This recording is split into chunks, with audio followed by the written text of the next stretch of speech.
नमस्कार, रोजाना खबर आप सभी का हार्दिक स्वागत है। मैं हूं विभूति कुमार।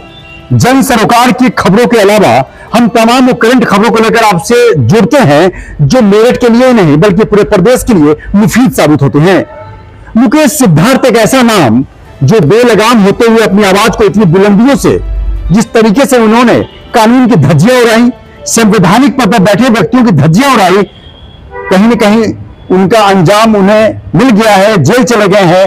लेकिन पूरे मामले पर उन्होंने जिस तरीके से योगी सरकार के कद्दावर मंत्री डॉक्टर सोमेंद्र तोमर को जिंदा जला देने, शहर को जिंदा फूंक देने की बात कही, और वाकई कहीं से भी सही नहीं कहा जा सकता। गैर संवैधानिक जिस तरीके से पूरे शहर को या पूरे आम जनमानस को जिस तरह से उन्होंने वैमनस्य का भाव पैदा करने की कोशिश की, वो कहीं न कहीं गलत था और मुकदमा दर्ज हुआ और वो आज जेल भी गए।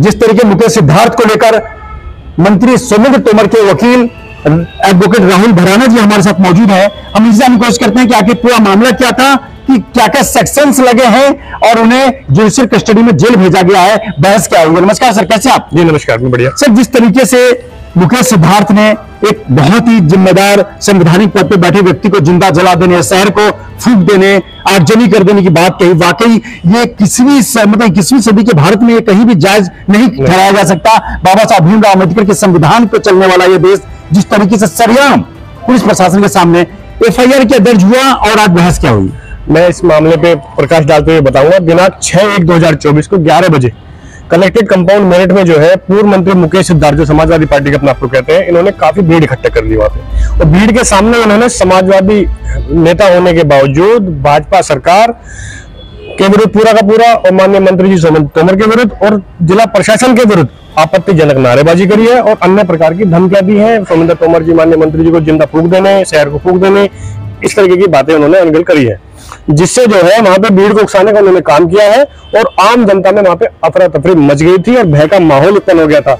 इसी कारण से वहां पे सरकारी कार्य में भी बाधा डाली गई और इस सभा को कराने के लिए मुकेश सिद्धार्थ ने किसी प्रशासनिक अधिकारी या संबंधित अधिकारी से कोई परमिशन भी नहीं ली गई। अच्छा, परमिशन ये सभा कराने को परमिशन नहीं थी? कोई परमिशन नहीं थी। इलीगल तरीके से वहां पे जो है ये सभा रखी गई थी और इस सभा में भीड़ को उकसाने का कार्य जो है उन्होंने करा है, आपत्तिजनक शब्दों का प्रयोग करा है, गंदे तरीके से बोला है समाजवादी सरकार के नेता ने और बीजेपी सरकार के लिए, प्रशासन के लिए और माननीय मंत्री जी के लिए बिल्कुल आपत्तिजनक शब्द उन्होंने कहे हैं। इससे जनता में पूरा रोष व्याप्त हो गया था, जिसके संबंध में एसआई महोदय सिविल लाइन थाना के जो है आशीष कुमार जी द्वारा एक crime number 10/2024 section 143, 153, 153A, 115, 186, 353, 505/2, 506 IPC और 7 क्रिमिनल लॉ अमेंडमेंट एक्ट में एफआईआर दर्ज कराई गई थी, जिनकी गिरफ्तारी करने के बाद उन्हें माननीय न्यायालय एसीजेएम 5 महोदय न्यायालय में पेश किया गया था।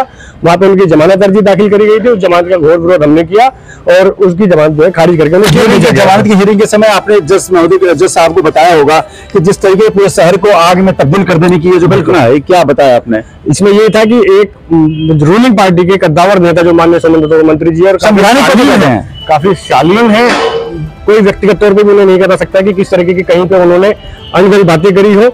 आज ये प्रकरण होने के बावजूद भी उनका कोई गलत स्टेटमेंट नहीं आया है, जबकि कोई और पार्टी का नेता होता तो वो स्टेटमेंट देते, उल्टा अपना जवाब मांगता उनसे। फिर माननीय मंत्री जी ने आज तक भी ऐसी कोई सभा नहीं करी है, ना ही उन पर कोई टिप्पणी करी है।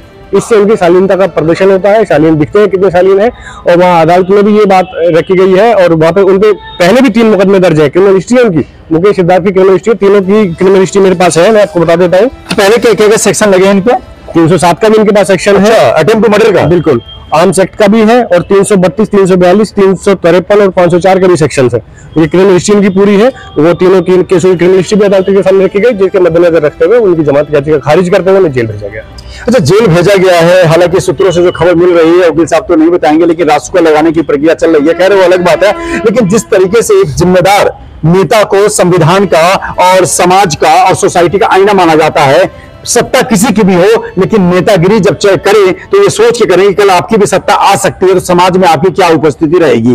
किसी आप भी कल को मंत्री बनेंगे तो आपके बारे में कोई जब बोलेगा तो क्या होगा। सर, एक चलते एक बात ये जानकारी है कि ये जो नया जो कानून आया है, कि नए कानून का भी कोई सेक्शन लगा है क्या? नहीं, अभी कोई इसका कानून। अच्छा, अभी जो नया कानून लागू हुआ है उस पर हालांकि नेताओं पे गलत बयानबाजी और जनमानस को भड़काने को लेकर उम्र कैद तक की सजा का प्रावधान शायद है उसमें। अभी इसमें आईपीसी के सेक्शंस लगे हुए और 7 क्रिमिनल लॉ अमेंडमेंट एक्ट लगा हुआ है, नए कानून का कोई इसमें। तो 14 दिन की न्यायिक हिरासत होती है। 14 दिन की न्यायिक हिरासत में मुकेश सिद्धार्थ को भेज दिया गया है।